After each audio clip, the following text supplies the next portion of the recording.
Today's story is The Bird of Popular Song from the fairy tales of Hans Christian Andersen. In is wintertime. The earth wears a snowy garment and looks like marble hewn out of the rock. The air is bright and clear. The wind is sharp as a well-tempered sword, and the trees stand like branches of white coral or blooming almond twigs, and here it is keen as on the lofty Alps. The night is splendid in the gleam of the northern lights and in the glitter of innumerable twinkling stars. But we sit in the warm room by the hot stove and talk about the old times, and we listen to this story. By the open sea was a giant's grave, and on the grave mound sat at midnight the spirit of the buried hero who had been a king. The golden circlet gleamed on his brow, his hair fluttered in the wind, and he was clad in steel and iron. He bent his head mournfully and sighed in deep sorrow, as an unquiet spirit might sigh. And a ship came sailing by. Presently the sailors lowered the anchor and landed. Among them was a singer, and he approached the royal spirit and said, "Why mournest thou, and wherefore dost thou suffer thus?"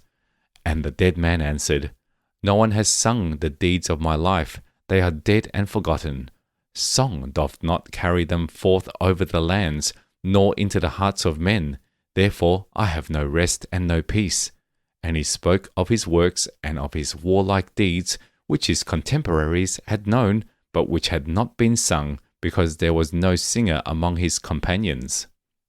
Then the old bard struck the string of his harp, and sang of the youthful courage of the hero, of the strength of the man, and of the greatness of his good deeds.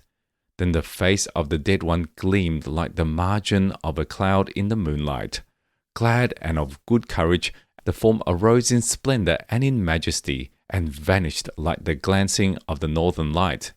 Naught was to be seen but the green turfy mound, which the stones on which no runic record had been graven.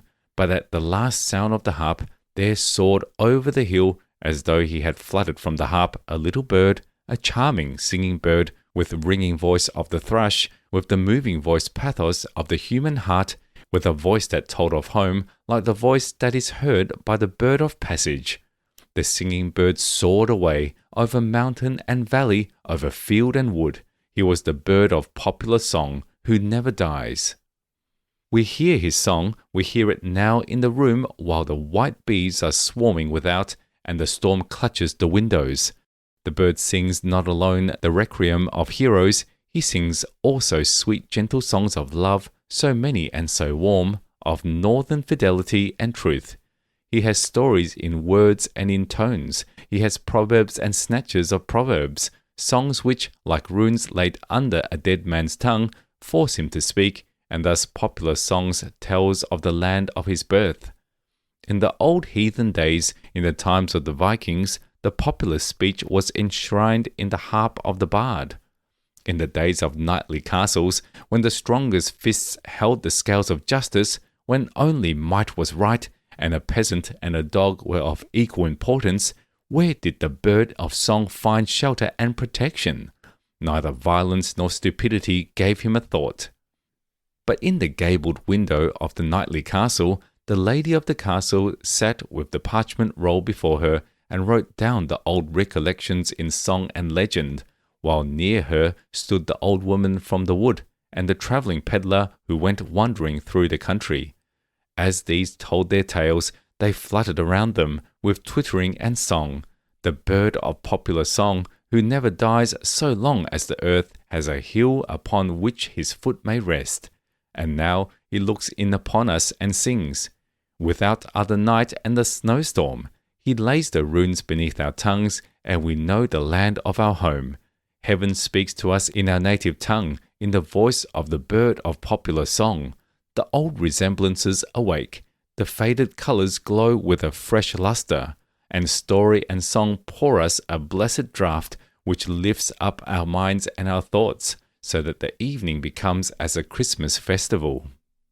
The snowflakes chase each other, the ice cracks, the storm rules without, for he has the might, he is Lord, but not the Lord of all. It is winter time, the wind is sharp as a two-edged sword, the snowflakes chase each other, It seems as though it had been snowing for days and weeks, and the snow lies like a great mountain over the whole town, like a heavy dream of the winter night. Everything on the earth is hidden away. Only the golden cross of the church, the symbol of faith, arises over the snow grave and gleams in the blue air and in the bright sunshine. And over the buried town fly the birds of heaven, the small and the great. They twitter and they sing as best they may, each bird with his beak. First comes the band of sparrows. They pipe at every trifle in the street and lanes, in the nests and the houses. They have stories to tell about the front buildings and the back buildings. We know the buried town, they say. Everything living in it is peep, peep, peep. The black ravens and crows flew over the white snow. Grub, grub, they cried. There's something to be got down there, something to swallow, and that's most important. That's the opinion of most of them down there, and the opinion is good, good, good. The wild swans come flying on whirring pinions and sing of the noble and the great, and they will spout in the hearts of men, down in the town which is resting beneath its snowy veil.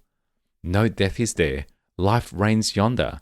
We hear it on the notes that swell onward like the tones of the church organ, which sees us like sounds from the elf hill, like the songs from Ocean, like the rushing swoop of the wandering spirit's wing.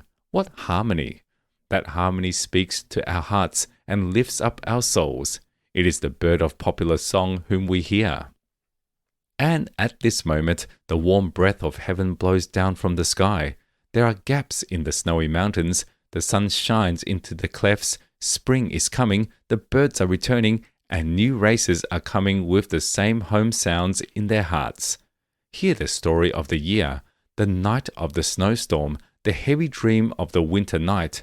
All shall be dissolved, all shall rise again in the beauteous notes of the bird of popular song who never dies. We hope you enjoyed the story. Subscribe for more. See you next time.